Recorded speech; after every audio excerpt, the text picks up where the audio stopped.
service going, and you're being expected to generate more income and more usage and more participation because of the current focus on health and well-being. So just to start off with, I'm going to talk to you about a recent project that Strategic Leisure did in Pembrokeshire, and I think Gary and Julie might be in the audience somewhere. I'm not sure where, but anyway, the clients for this piece of work are here today, so if you do have any detailed questions afterwards, then please feel free to search them out. So, as I said earlier, both of the projects that we're going to talk about are very recent, and they do deal with similar issues, but for various reasons the clients have approached them from different perspectives. So in Pembrokeshire, Strategic Leisure was engaged to develop a leisure strategy. This followed on from one we developed for them previously, which had seen or helped to realise about £26 million of investment into their sports facilities.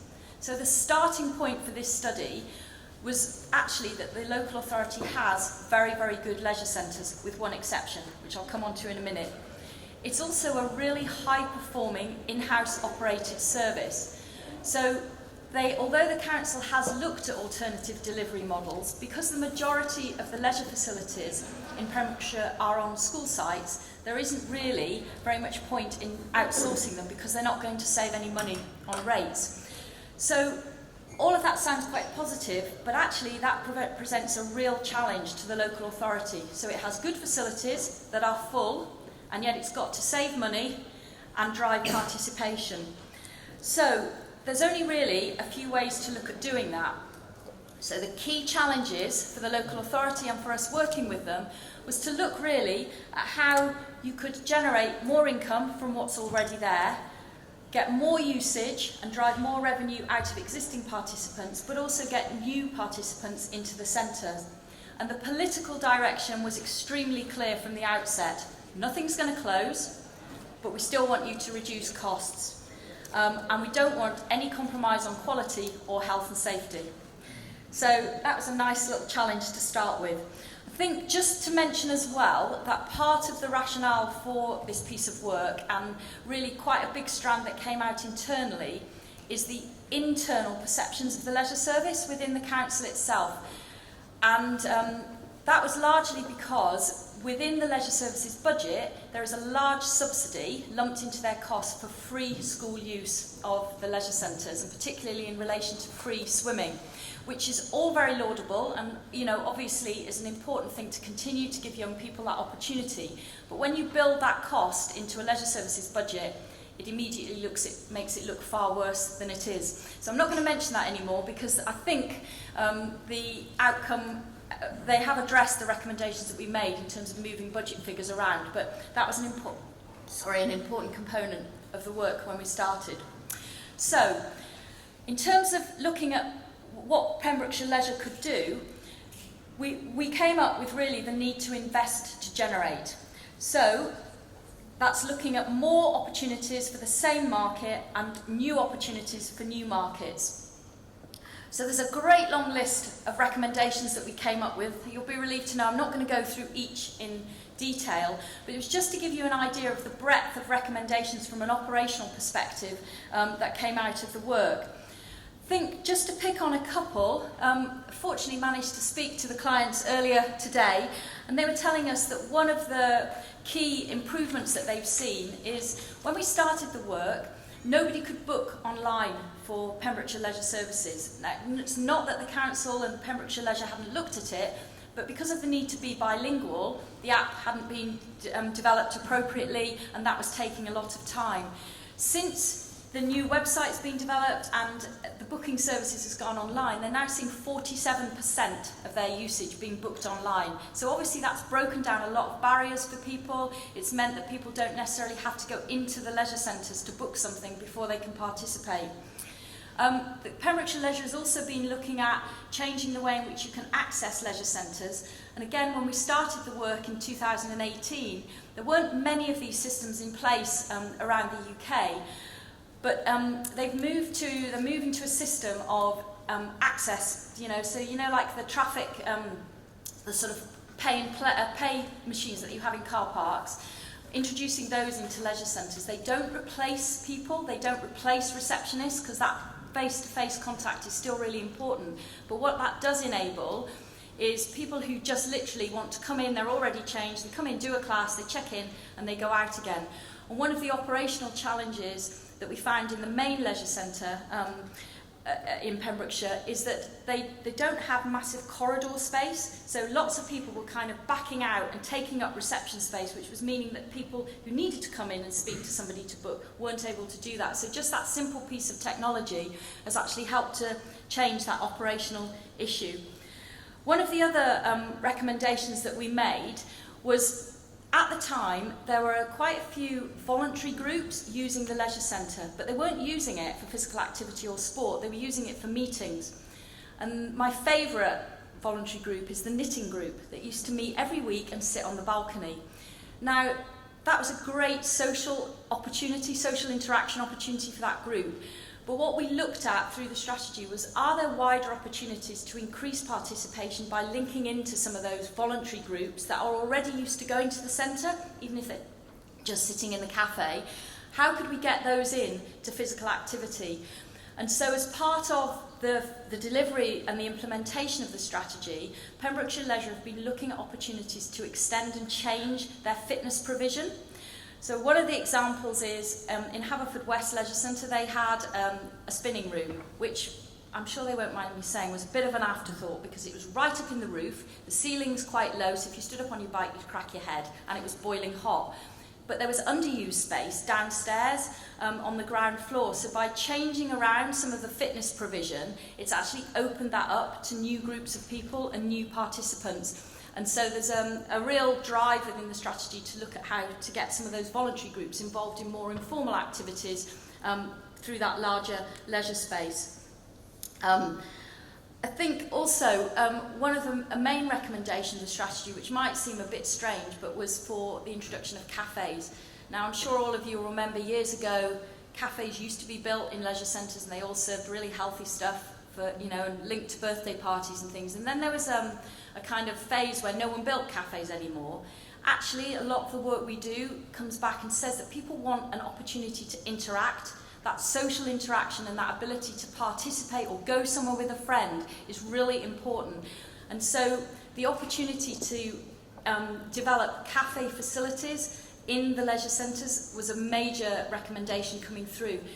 It's an opportunity clearly to drive secondary spend, but actually getting people who maybe don't want to go to a leisure centre or aren't used to going, you're going to get more, you've got more chance of getting them in if you can provide that social opportunity first, because it's something, everybody goes for a cup of coffee, right? You know, and it's something that they're used to and are far more happy doing before they actually get involved in physical activity. So, as I said, there's a long list there of the recommendations, just a few examples really of how a very high-performing leisure service, whose facilities are already full, have addressed problems by looking at different uses of existing space, adding in some different activities, starting to provide for new and different audiences to drive revenue. And I understand that the revenue targets for this year, which were increased as a result of the strategy, are on track. I think Julie's nodding there.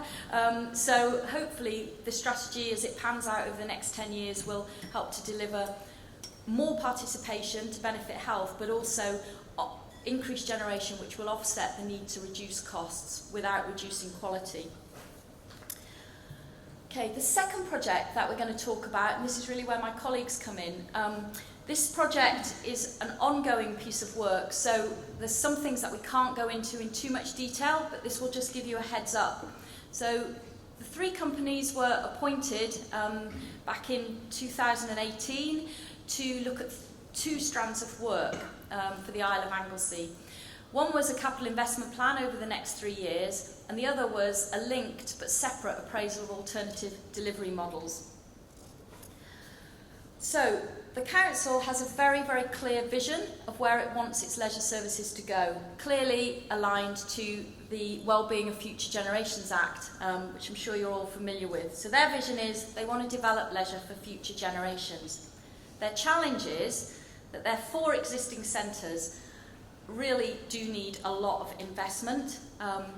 It's a challenging area. There's some significant areas of deprivation. It's a huge rural area, so really there needs to be some provision within each of the main communities because there's quite low car ownership. There's also an ageing population. So all of those mean that investing needs to take a priority, but it also needs to address the needs of the existing communities. So in other words, not every leisure centre needs to be exactly the same. The starting point is that you've got one dual-use site at David Hughes, which is Dryside. The other three are standalone, but Plas Arthur is actually on an education site.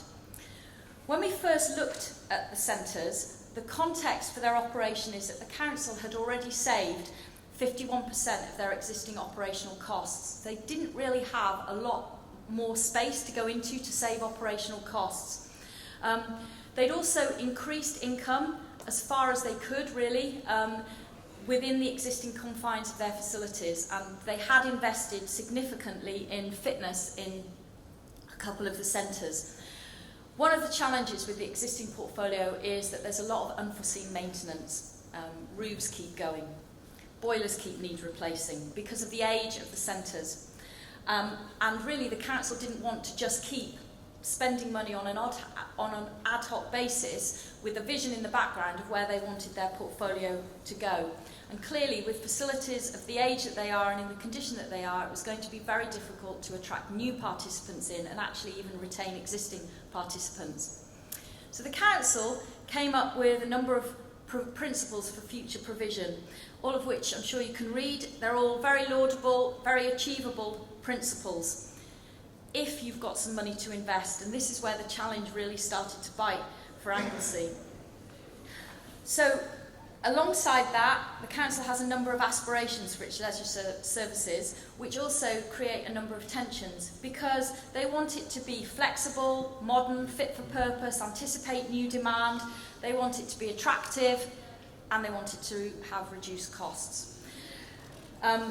So this is really where we started to identify some of the key factors that we could and couldn't deal with. One of the priority problems or challenges within the leisure centres is that at the moment they don't fully comply with either DDA requirements or safeguarding, which means that school use is on the decline because schools are concerned about the safety or perceived safety of the... Carry on, no worries. Completely lost my train of thought now, but anyway. So yeah, where was I? So the existing centres don't fully comply with either safeguarding requirements or DDA requirements, which makes it very difficult for schools to continue using them because of the concerns about access to young people. They're large centres at the moment. They take up big footprints, but they don't generate the income to reflect that footprint. They have lots of corridor space with nothing in them, so they're not particularly welcoming or kind of cosy environment. They also either lack, or where they do have cafe space, it's in the wrong place. Opportunities that we looked at to help to see whether there were any opportunities for investment. There is a 21st century schools development programme in Anglesey. One particular site, there is an opportunity to look at investing with that. But we also, through the consultations process, spoke to an awful lot of people, and they were all coming out with ideas to make the leisure centres into activity hubs or community hubs, which sounds great, but all of them had ideas about increasing usage without those people paying. So that became another tension that we had to try and work out. What could we put into these leisure centres? How could they be developed to increase usage, reduce costs, but still deliver on the needs of the local communities? So I'm going to hand over to Peter right now, and you're going to talk about what we actually did in terms of the design. So we've been working with Strategic Leisure on the Anglesey project. By way of background, we work throughout the UK, including England and Wales. We've been working in the field for 30-odd years on a whole range of projects in the sort of public, commercial and education sectors. The reason for sort of mentioning this really is that I guess it gives us quite a good perspective, if you like, on the very wide range of briefs and priorities that you get through this type of project. And we just thought we would touch on some of those considerations that we considered in terms of the Anglesey projects, but also would form the basis of briefing for pretty much all our work. The key thing to start with really is to consider what are the project aims. Now, the difficulty with Anglesey, as with many projects, we're trying to come up with, working with on the both with the business case and the legal side of things. It's got to be a commercially viable, kind of sustainable project moving forward. That's what everybody wants. But of course, just focusing on that doesn't necessarily mean to say it's actually going to achieve all the other aims in terms of participation and use, especially when you're working in a deprived area where you're not necessarily going to get the income from the commercial side, from the health and fitness, or where it may sort of price itself out of the reach of most people. So the very start point is that we need to look at the individual users who are going to use these facilities, see what their needs are, and the surprising thing really is you think for a leisure centre actually it might be quite standard across the country, but every individual project comes up with new surprises for us in terms of those priorities. And I think the key lesson here is really never to actually make assumptions about what those priorities might be. It's a question of working with the client, understanding existing needs, but also what is slightly more difficult also is understanding, say, the needs of people who don't actually use the leisure centre in the first place. It's easy to respond to things that you do know about, but when people just don't go there, how do you engage with those people? So the first step is to kind of look across the board and try and establish what those priorities are. And just on the slides there, we've got a few examples of some projects that had different key aims. Spark Hill, in an area with sort of very diverse cultural population.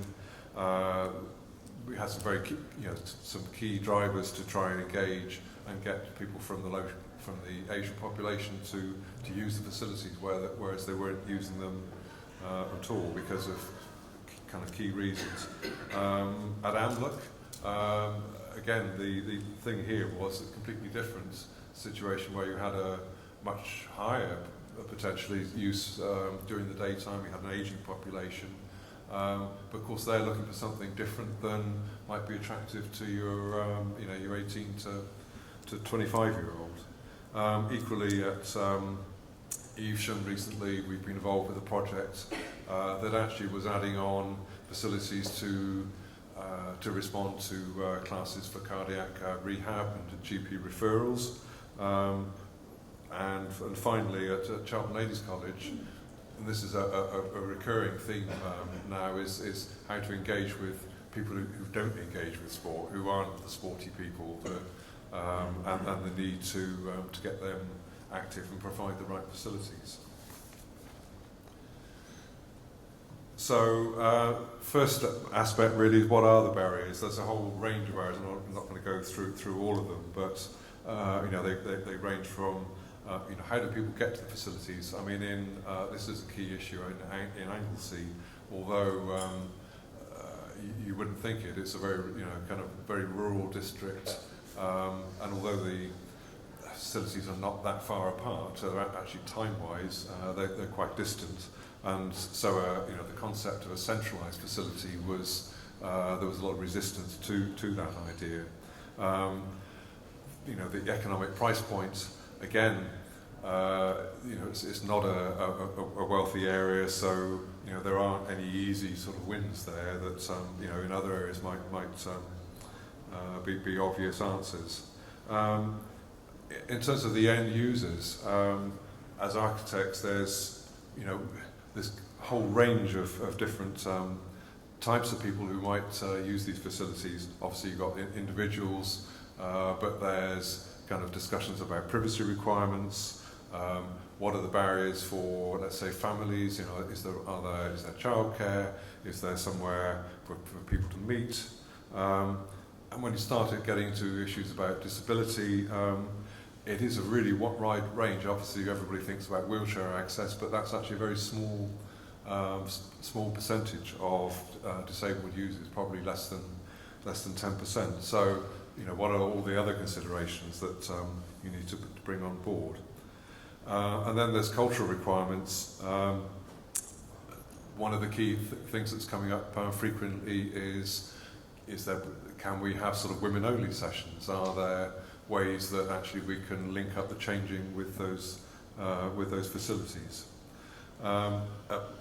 In Anglesey, one of the key issues was the school use and how safeguarding requirements could be met. Our old centres, they mostly had segregated changing, made it very difficult for staff to actually kind of access those facilities, especially with mixed groups of boys and girls, and how we can actually perhaps adapt those facilities to make them work better.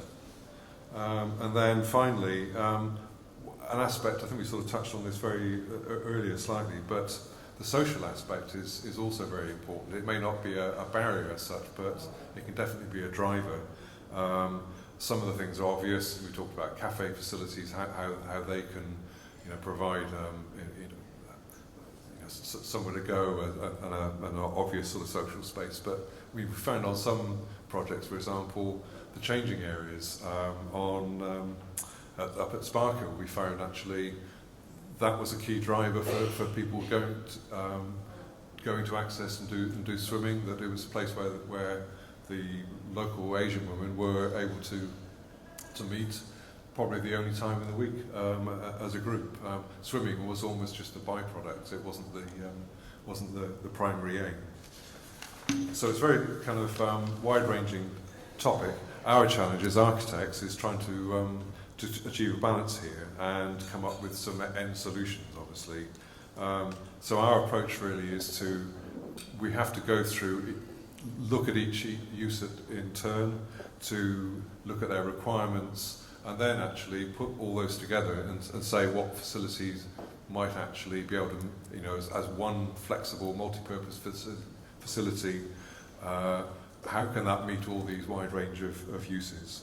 Now, obviously, looking at the Anglesey projects, it was obvious to us they were tired old buildings from the 70s at the end of their shelf life, that the new build was the obvious solution. And if you've got that opportunity and the budget, then clearly that's the best way you're going to get a long-term sustainable and cost-effective and efficient facility. However, the approach to refurbishment, if that's what's needed, has to be the same. It's not just, often the brief as it comes to us is, oh, well, you know, the tiles are falling off the wall or the roof's leaking, how much is it going to cost to fix it? Well, that might all be true, but there's an opportunity here to stand back and say, well, actually, you know, do you need that facility? Could we knock that down and build something new on the side? Or if we're going to refurbish the changing areas, do they meet your current needs and future needs? So we have to go through, you know, apply that same briefing process all the way through, and really sort of trying to do our best to fix as many of the issues to get it as close to that new build sort of option as we possibly can within the budget. I suppose examples of that would be, we talked about the cafes. You know, the one at Llangefni, I think, was up on the first floor. Nobody was using it. You need to get that down to the entrance where it's in a place where people see it, and it becomes that social hub. Making the fitness facilities work better together, so they're not, as was the case in a number of these projects, they were split all over the place. Put them together in a place where they're easy to manage, where people can see the different activities on offer, and also providing plenty of storage and things so that all these different multiple uses can happen, and actually have all the right equipment and things to function properly, and make sure actually that those facilities are used throughout the day, not just for one or two uses. Okay, thank you, Peter. So to bring it back to Anglesey, which is where Leonie's going to start as well, is that what we've come back to them, and as Peter said, is a combination really of recommendations. So 2 new builds, 1 co-location with a school, where hopefully working with 21st century schools, there'll be an opportunity to build on the curriculum requirements for that school, but add on for the benefit of the community, particularly on the wet side, and the recommendation for refurbishment. The council's currently considering these recommendations because I think, to be fair, none of the councillors had any idea that their current facilities were in or are in the state that they're in. I think they'd expected us to come back and say, oh, well, you can spend 2 or 3 million and it'll resolve it all. But really that would completely be a waste of money and a waste of time. They need to invest properly for the long term. And so actually trying to identify ways for them to source that money is a real challenge, and that's what we're looking at for them at the moment. Alongside that, as well as the investment, the council asked us to look at whether their in-house team and their current model is the right way to deliver for the future. So the combination of facilities in Anglesey means that there are different solutions to the ones we described in Pembrokeshire. They only have 1 dry side facility on a school site, so actually there are some potential savings depending on the route forward that they take. So I'm just going to ask Leonie to talk through what she's been looking at on the legal side, and then we're quite happy to take any questions if anybody's got any. Thank you, Rachel.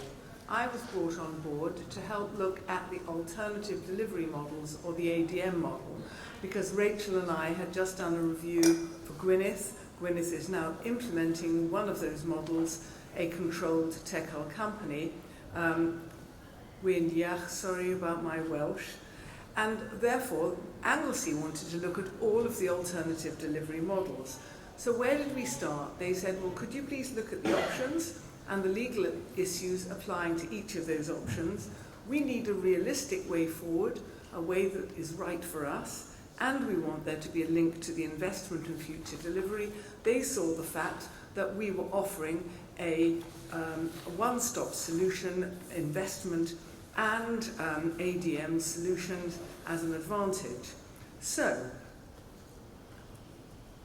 we started with acknowledging, it's been said many times, but it can't be said too often, there is a major tension between income generation and how to pay for investment, the future generations, the well-being duty, it's not something you can opt out of, and therefore increasing activity, and that puts it into a slightly different context, because everyone says to me, and I get really quite annoyed about it, oh, leisure's a discretionary activity.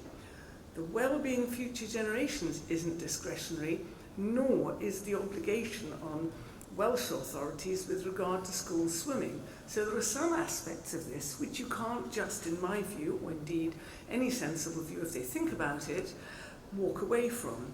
So part of this was saying, well, hold on, we've got a new legal environment as well. The old style approach of setting up a charitable company is much less easy to do now. And we've got the problem, we don't have any capital. Most local authorities will say to you, we don't have any capital. However, the cheapest capital is clearly the capital which is found from a local authority. So we've got a series of conflicting conundrums, I would say, at least that's how I would put it. So you have to look at which of these legal models, if any, are going to deliver the best or the least worst of these options, which are: our option must deliver revenue savings, it must not give us any disadvantageous taxation implications, because we do not want to exceed our partial exemption limit.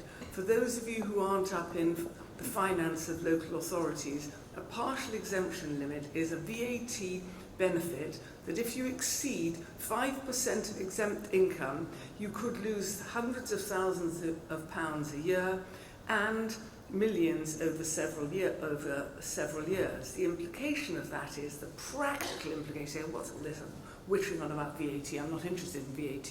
The practical implication is that for many authorities, the only way that they can engage in a major capital project is to have the subsequent delivery carried out by a third party, the alternative delivery model. That is going to be now the controlled or the TECAL company, the option which Gwyneth has just followed from April of this year, or the procurement of a commercial contract, or I'll go on and talk about another possible option. The controlled or TECAL company is an option which does not need there to be a procurement. You don't need an open market procurement. However, it cannot deliver capital, so if major capital is a trigger, not the case in Gwyneth, it will not deliver the right solution for you. It should in fact, be NNDR efficient and should assist the Council in not exceeding its partial exemption limit. It also works where you have a competent team of in-house professionals who are happy to go up for it and transfer themselves to an external entity. I'm not suggesting that isn't the case in Anglesey, quite the reverse. What we're saying in Anglesey is, as identified, one of the issues is, well, actually, is that the right model for them because of the need for capital investment? And we can't say too much because, of course, it's a work in progress. But those of you who need lots of capital investment, you will have to say, well, hold on, is this controlled or TECAL company going to deliver that option for us? Might not, because it might be that you're going to deliver all the capital yourselves. The procurement of a commercial partnership, in each instance, the specification has to be focused around the outcomes that you want to deliver. An important aspect to any alternative delivery model is to have the right specification and know what you want to deliver. It feeds back into what Rachel was saying earlier. It's a special kind of light touch procurement, but those of you who've never done any procurement or done limited procurement won't think it very light touch. Open market procurement, lots of complexity, etc. Could and should deliver some capital, fitness particularly, unlikely to deliver major capital investment. Certainly, you're going to have to give away a 10-year plus contract, potentially 10 plus 5. You can have variations and terminations, but you'll pay for it because the private sector is going to say, hey, what about my loss of profit? And you will have to, both in the case of the TECAL company and the externalized model, you will be giving away 10 or 15-year leases, depending on the legal model, and probably, I think there's some debate about this, a split landlord and tenant responsibility. And I say some debate. If you're externalizing existing leisure centres that are perhaps not, well, that are not new builds, the private sector will say, we aren't property managers, we might manage major property responsibilities, but we'll charge you through the nose for it. Not in any dishonest way, they're saying, because we have to pay for the cost of capital, we have to price for the maximum of risk. You say, oh, hold on, this is too much trouble. I really don't want to go through a procured option, but I really do want to externalise to an alternative delivery model. So what other alternative model can I look at? You can now set up a charitable trust.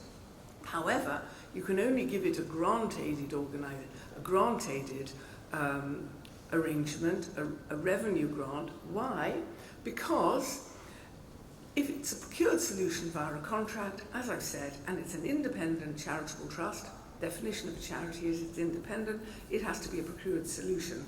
So it's not an impossible model, but it doesn't work in practice because it's unstable, it's VAT inefficient, and frankly, it's an old-fashioned model. So we're left with, what are we going to do? If we want an alternative delivery model, then we are looking at, in reality, either a TECAL or controlled company. TECAL is the name of the European case, and everyone knows that. Or we're looking at a procured solution. And just a couple of final points. great, Brexit is going to happen shortly, isn't it? Isn't that wonderful? It's going to have wonderful impacts on the public procurement regime. Well, the government has said that there's going to be no change. But the public procurement regime is a devolved activity and is devolved to the Welsh Government, so the Welsh Government can change it.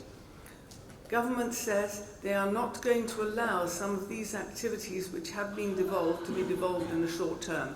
So if you were thinking that Brexit will get you out of jail, I'm afraid it will not. Now, in the last 1 minute, I would just like to draw your attention, and please cringe and hide behind a pillar if you're from Caerphilly, because Caerphilly was recently in the High Court on a judicial review, and hot off the press, it's not strictly directly relevant to what I'm saying, but it was a judgment of the 24th of June, this year, so you'll see why I'm mentioning it. Caerphilly wanted to close a leisure centre, but they did not, in the eyes of the court, properly consider their equality duty. The High Court said that they would quash the decision to close that leisure centre because of the failure by Caerphilly to consider the legal requirements that they should have considered. That is obviously going to be quite pertinent to many of you, because many of you might have in the near future to be thinking of horrible things like closing a leisure centre. I would add, the good news for Caerphilly is they did win on the other half of the judicial review, which was about whether or not their sports and recreation strategy was legally sound or they should have consulted on it. So I'm going to stop with that, but just couldn't really resist mentioning a case that's hot off the press. Thank you, Leonie. I always come out of meetings with Leonie with my head completely spinning and thinking I'm really not sure whether I know anything, but thank you. I think what we're trying to demonstrate is that, going back to Anglesey again, is that what looks on the surface like a relatively straightforward challenge, you want to get more people being active to be healthier. When you start to look at what actually you can do to deliver that, when you've got ageing buildings which need investment, and then you have alternative delivery models to look at, actually it all gets really, really complex. There is always a way through it. I think what I would just add to Leonie's sort of ADM comments is that there are different models out there, as we've illustrated. Each one is correct and appropriate depending on the local context, and there will be a way through it for Anglesey, I'm absolutely sure, which we will sort out in the next few weeks. But just really to give you an overview and an idea really of some of the different things that come up for local authorities when you're all facing similar challenges of reducing costs and trying to get more people through the door. So if anyone has got any questions, we're more than happy to answer.